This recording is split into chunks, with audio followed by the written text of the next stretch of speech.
ओम शांति। आज 26 तारीख है और शनिवार का दिन है।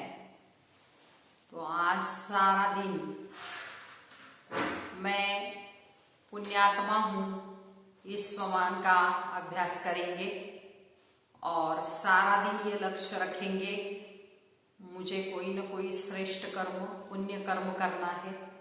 सबसे श्रेष्ठ और पुण्य कर्म है किसी को भी बाप का संदेश देना, पैगाम देना। तो दिन में किसी एक को तो बाप का संदेश जरूर देंगे। साथ साथ आज बाबा ने कहा हुआ है कि बाबा आए हैं तुम्हें बेहद का वर्षा माना बेहद की जागीर देने। तो ऐसे बाप को तुमको बहुत बहुत प्यार से याद करना है। याद से ही तुम पावन बनेंगे और तुम्हारे विकर्म भी विनाश होंगे। तो आज का प्यारे बाबा का महावाक्य है। बाबा कहते मीठे बच्चे बाबा आए हैं तुम्हें बेहद की जागीर देने। ऐसे मीठे बाबा को बहुत प्यार से याद करो तो तुम पावन बन जाएंगे। प्रश्न, विनाश का समय जितना नजदीक आता जाएगा उसकी निशानियां क्या होगी? उत्तर, विनाश का समय नजदीक होगा तो सबको मालूम पड़ता जाएगा कि हमारा बाबा आया हुआ है। अब नई दुनिया की स्थापना और पुरानी का विनाश होना है। बहुतों को साक्षात्कार भी होंगे। सन्यासियों, राजाओं आदियों को ज्ञान मिलेगा। जब सुनेंगे कि बेहद का बाबा आया है, वही सदगति देने वाला है, तो बहुत आएंगे। अखबारों द्वारा अनेकों को संदेश मिलेगा तो तुम बच्चे आत्म अभिमानी बनते जाएंगे। एक बाप की ही याद में अतीन्द्रिय सुख में रहेंगे। गीत है, इस पाप की दुनिया से कहीं और ले चल। ओम शांति। ये कौन कहते हैं और किसको कहते हैं? रूहानी बच्चे। बाबा घड़ी घड़ी रूहानी क्यों कहते हैं? क्योंकि अब आत्मा को जाना है। फिर जब इस दुनिया में आएंगे तो सुख होगा। आत्माओं ने यह शांति और सुख का वर्षा कल पहले भी पाया था।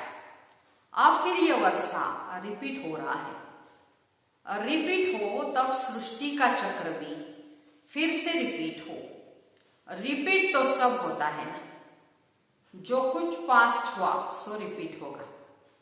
यूं तो नाटक भी रिपीट होते हैं परंतु उनमें चेंज भी कर सकते हैं। कोई अक्षर भूल जाते हैं तो बनाकर डाल देते हैं। इसको फिर बाइस्कोप कहा जाता है। इसमें चेंज नहीं हो सकती। यह अनादि बना बनाया है। उस नाटक को बना बनाया नहीं कहेंगे। इस ड्रामा को समझने से फिर उनके लिए भी समझ में आ जाता है कि बच्चे समझते हैं जो नाटक आदि भी देखते हैं वो सब झूठे हैं। कलयुग में जो भी चीज देखी जाती है वो सतयुग में नहीं होगी और सतयुग में जो हुआ था सो फिर सतयुग में होगा। तो यह तक के नाटक आदि फिर भी भक्ति मार्ग में होंगे।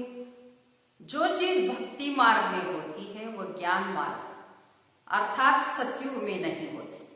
तो अभी बेहद के बाप से तुम वर्षा पा रहे हो। तो बाबा ने समझाया है, एक लौकिक बाप और दूसरा पारलौकिक बाप से वर्षा मिलता है। बाकी जो अलौकिक बाप है उनसे वर्षा नहीं मिलता। यह खुद उनसे वर्षा पाते हैं। ये जो नई दुनिया की प्रॉपर्टी है वो बेहद का बाप ही देते हैं, सिर्फ इन द्वारा। इनसे अडॉप्ट करते इसलिए इनको बाप कहते हैं। तो भक्ति मार्ग में भी लौकिक और पारलौकिक दोनों याद आते हैं। यह अलौकिक नहीं याद आता क्योंकि इनसे कोई वर्षा मिलता ही नहीं। तो बाप अक्षर तो बरोबर है परंतु ये ब्रह्मा की रचना है और रचना को रचता से वर्षा मिलता है। तुमको भी शुभावा ने क्रिएट किया है। ब्रह्मा को भी उनसे उसने क्रिएट किया। वर्षा क्रिएटर से मिलता है, वह है बेहद का बाप, शिव बाप। ब्रह्मा के बाप से बेहद का वर्षा क्या है? तो बाप इन द्वारा बैठ समझाते हैं, इनको भी वर्षा मिलता है। ऐसे नहीं कि वर्षा लेकर तुमको देते हैं, बाबा कहते तुम इनको भी याद न करो। तो ये बेहद के बाप से तुमको प्रॉपर्टी मिलती है, लौकिक बाप से हद का और पारलौकिक बाप से बेहद का वर्षा, दोनों रिजर्व हो गए तो शिव बाबा से वर्षा मिलता है, तो बुद्धि में आता है। बाकी ब्रह्मा बाबा का वर्षा क्या कहेंगे? बुद्धि में जागीर आती है ना, तो ये बेहद की बादशाही उनको मिलती है उनके द्वारा। ये बड़ा बाबा है, ये तो कहते हैं मुझे याद नहीं करो, मेरी तो कोई प्रॉपर्टी है नहीं जो तुमको मिले। जिससे प्रॉपर्टी मिलनी है उनको ही याद करो, वही कहते हैं माँ में एकम याद करो। लौकिक बाप की प्रॉपर्टी पर भी कितना झगड़ा चलता है, यहाँ तो झगड़े की बात नहीं, याद करेंगे तो ऑटोमेटिकली बेहद का वर्षा भी बाप कहते मिलेगा। बाप को याद ही नहीं करेंगे तो ऑटोमेटिकली बेहद का वर्षा भी नहीं मिलेगा। बाबा कहते अपने को आत्मा समझो, इस रथ को भी कहते तुम अपने को आत्मा समझ, मुझ बाप को याद करो तो विश्व की बादशाही मिलेगी। इसको कहा जाता है याद की यात्रा। देह के सब संबंध छोड़ अपने को अशरीरी आत्मा समझना है, इसमें ही मेहनत है। पढ़ाई के लिए कोई मेहनत चाहिए ना, इस याद की यात्रा से तुम पतित से पावन बनते हो, वो यात्रा करते शरीर से। ये तो है आत्मा की यात्रा। तो ये तुम्हारी यात्रा है परम धाम जाने के लिए। परम धाम अथवा मुक्ति धाम कोई जा नहीं सकते सिवाय इस पुरुषार्थ। जो अच्छी रीति याद करते वही जा सकते हैं, और फिर ऊंच पद भी वही पा सकते। जाएंगे तो सब, परंतु वो तो पतित है ना, इसलिए पुकारते। आत्मा याद करती है, खाती पीती सब आत्मा करती है। इस समय तुमको देही अभिमानी बनना है, यही मेहनत है। और बिगर मेहनत तो कुछ भी मिलता नहीं है, बहुत सहज। परंतु माया का भी अपोजिशन होता है, किसकी तकदीर में है तो अच्छी तरह से तीर लगता है तो झट समझने लगते हैं। बाब कहते हैं तो अपने को बाब कहते हैं पुरुषार्थ करना है। बाब तो पुरुषार्थ करेंगे तो भाग्य बनता जाएगा। कोई देरी से भी आएंगे, अगर बुद्धि में ठीक रीति बैठ गया तो कहेंगे बस इस रूहानी यात्रा में लग जाता हूं, और से तीव्र वेग से लग जाए तो अच्छी दौड़ी बैठ सकते, घर में रहते भी बुद्धि में आ जाएगा। ये तो बहुत अच्छी राइट बात है। हम अपने को आत्मा समझ पतित पावन बाप को याद करता हूं, बाप के फरमान पर चले तो पावन बन सकते, बनेंगे भी जरूर। पुरुषार्थ की बात है बहुत सहज। भक्ति मार्ग में तो बहुत डिफिकल्टी होती है। यहाँ तो हमारी बुद्धि में है कि अभी हमको वापिस जाना है बाबा के पास, फिर यहाँ आकर विष्णु की माला में पिरोना है।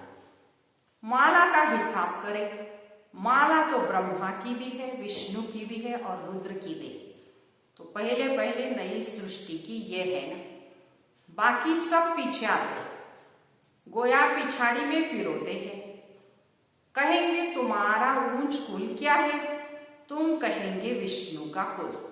हम असुल विष्णु कुल के थे, फिर क्षत्रिय कुल के बने, फिर उनसे बिरादरियां निकलती है।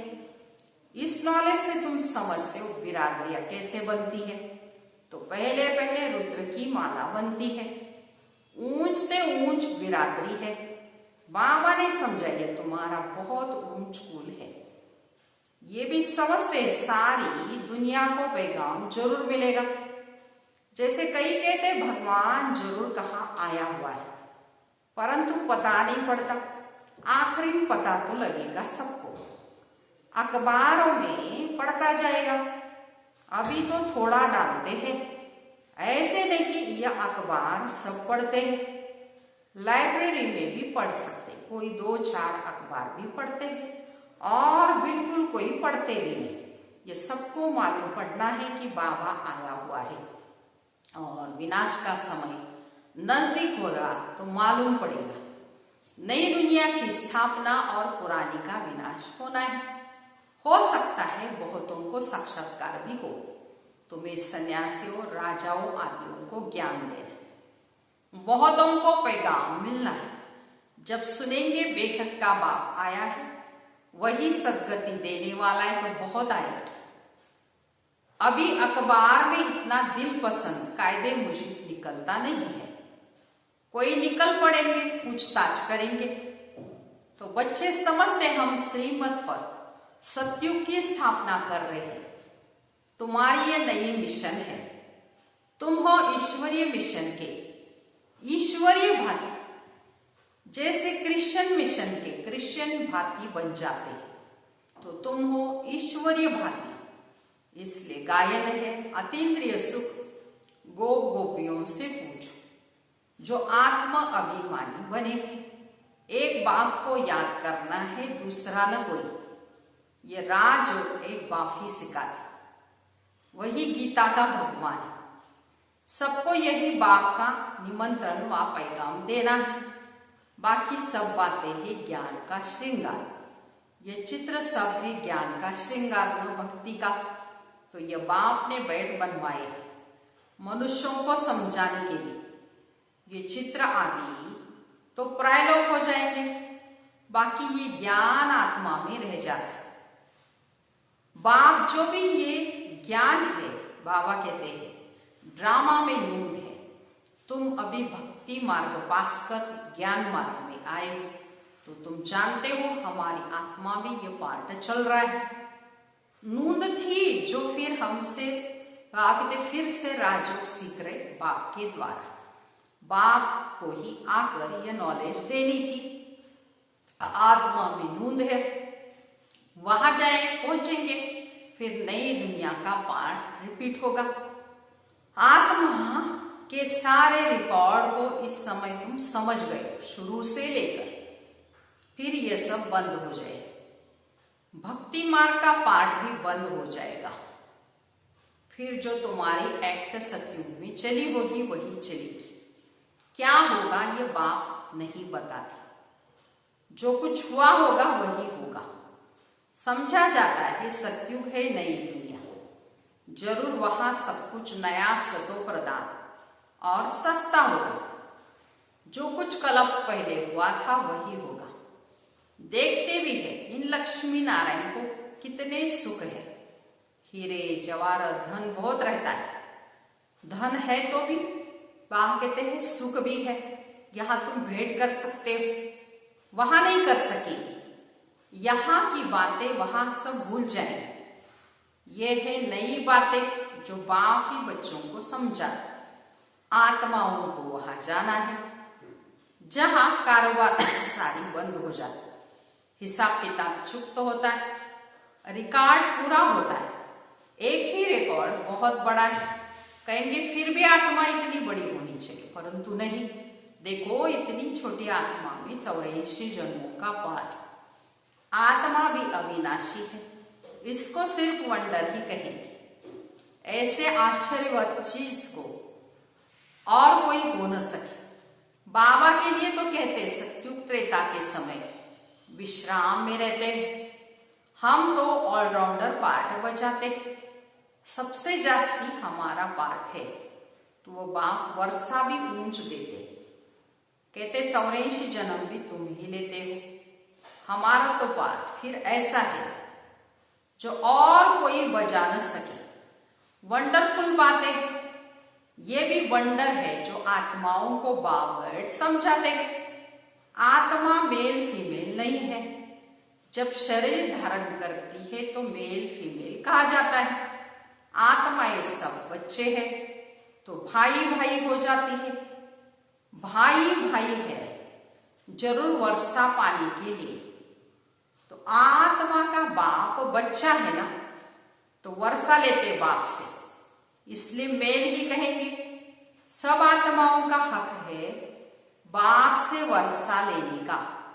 उसके लिए ही बाप को हमको याद करना है। और जितना जितना याद करते जाएंगे उतना वर्षा मिलता जाएगा। बाबा कहते हैं तो हर एक बाबा कहते हैं आत्मा का बाप की वर्षे पर हक है। फिर वो बाबा कहते हैं मेल हो फीमेल हो, तो शरीर के नाते से मेल फीमेल है, लेकिन आत्मा के नाते से बाबा कहते हैं हम हर एक बाप का बच्चा है। तो हर एक बच्चे को वर्षा पाने का हक है। तो हम जितना जितना बाप को याद करने का पुरुषार्थ करते जाएंगे तो उतना वर्षा माना प्रॉपर्टी हमको बाप से मिलती जाएगी। ऐसे बाबा कहते हैं फिर आत्मा के अंदर छोटी सी आत्मा है, लेकिन आत्मा के अंदर ही सारा पार्ट है और सारा करती भी कौन है? आत्मा ही है। तो सारा दिन बाबा कहते हैं ऐसे आत्मा को घूटना है। तो हमको ऐसे बाप से याद करके वर्षा पाना है। तो अपने को आत्मा समझना, इसलिए हम सब ब्रदर्स हैं। तो आत्मा आत्मा है, कभी बदलती नहीं, बाकी शरीर बदलेंगे बाबा। ये बड़ी अटपटी बातें समझने की है और कोई भी सुना ना सके। बाप से ये तुम बच्चे ही सुन सकते हो। बाबा तो तुम बच्चों से ही बात करते, आगे तो सबसे मिलते थे, सबसे बात करते थे। अभी करते करते आखिरी तो कोई से बात ही नहीं करेंगे। सन शोज फादर, बच्चों को ही पढ़ना है। तुम बच्चों की बहुत बाप कहते सर्विस कर ले आते हो। बाबा समझते ये बहुतों को आप समान बना कर ले आते। ये बड़ा राजा बनेंगे, ये छोटा राजा बनेंगे, तो तुम रूहानी सेना भी हो जो सबको रावण की जंजीरों से छुड़ाए अपनी मिशन में ले आते हो। जितनी जो सर्विस करते उतना फल मिलता। जिसने जास्ती भक्ति की वो जास्ती होशियार हो जाते हैं और वर्षा रहे। तो ये पढ़ाई है, अच्छी रीति पढ़ाई नहीं की तो फेल हो जाएगी। पढ़ाई बहुत सहज है, डिफिकल्ट की बात नहीं, परंतु राजधानी स्थापन होगी उसमें तो सब चाहिए, पुरुषार्थ करना है। तो ऊंच पद पाए, मृत्यु लोक से ट्रांसफर हो, हमको अमर लोक जाना है। जितना पढ़ेंगे उतना अमरपुरी में ऊंच पद पाए। बाबा को प्यार भी करना होता है, क्योंकि वो बहुत प्यारे थे, प्यारी वस्तु है, प्यार का सागर भी है। एक रस प्यार हो न सके। कोई याद करते नहीं करते, कोई उसको समझाने का भी किसी को नशा रहता है। ये बड़ा टेम्पटेशन है। तो कोई को भी बताना है ये यूनिवर्सिटी है, ये स्पिरिचुअल पढ़ाई है। ऐसे चित्र और कोई स्कूल में नहीं दिखाए। दिन प्रतिदिन और ही निकलते जाएंगे चित्र नए। जो स्कूल का होगा उसको तीर लगेगा। तो बाबा कहते जैसे सीढ़ी बहुत अच्छी, परंतु देवता धर्म का नहीं होगा तो उनको समझ में नहीं आएगा। तो जो हमारे देवता धर्म के पत्ते वही आएंगे, तो तुमको फील होगा तो बहुत रुचि से सुनेंगे। कोई तो ऐसे ही चले जाएंगे, दिन प्रतिदिन नई नई बातें भी बच्चों को समझाते रहते हैं। सर्विस का बड़ा शौक चाहिए। जो सर्विस पर तत्पर होंगे वही दिल पर चढ़ेंगे और तख्त पर भी चढ़ेंगे।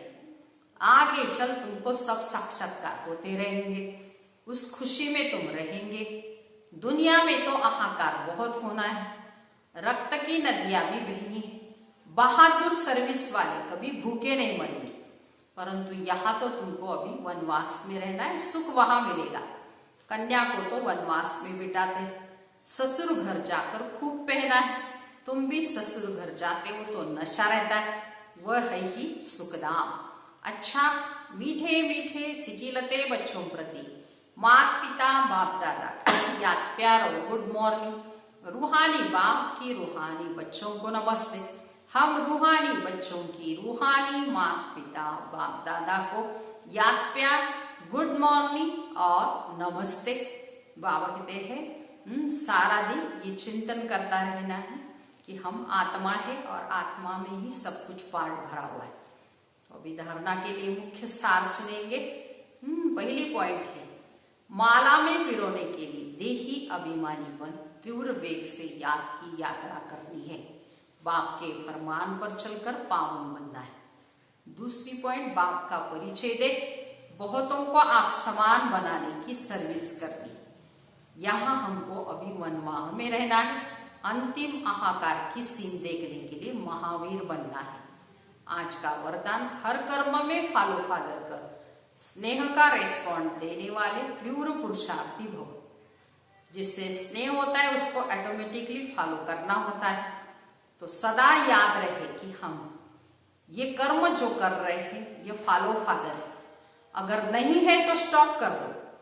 बाबा को कॉपी करते बाप समान बनो। कॉपी करने के लिए जैसे कार्बन पेपर में डालते हैं वैसे अटेंशन का पेपर डालो तो कॉपी हो जाएगी। क्योंकि अभी ही तीव्र पुरुषार्थी बन स्वयं को हर शक्ति से संपन्न बनाने का समय। अगर स्वयं को संपन्न नहीं कर सकते हो तो सहयोग लो, नहीं तो आगे चल टू लेट हो जाएगा। ऐसे सारा दिन तीव्र पुरुषार्थी बन उड़ते रहना है। स्लोगन, संतुष्टता का फल है प्रसन्नता। प्रसन्न चित्त बनने से प्रश्न समाप्त हो जाते हैं। अच्छा, ओम शांति।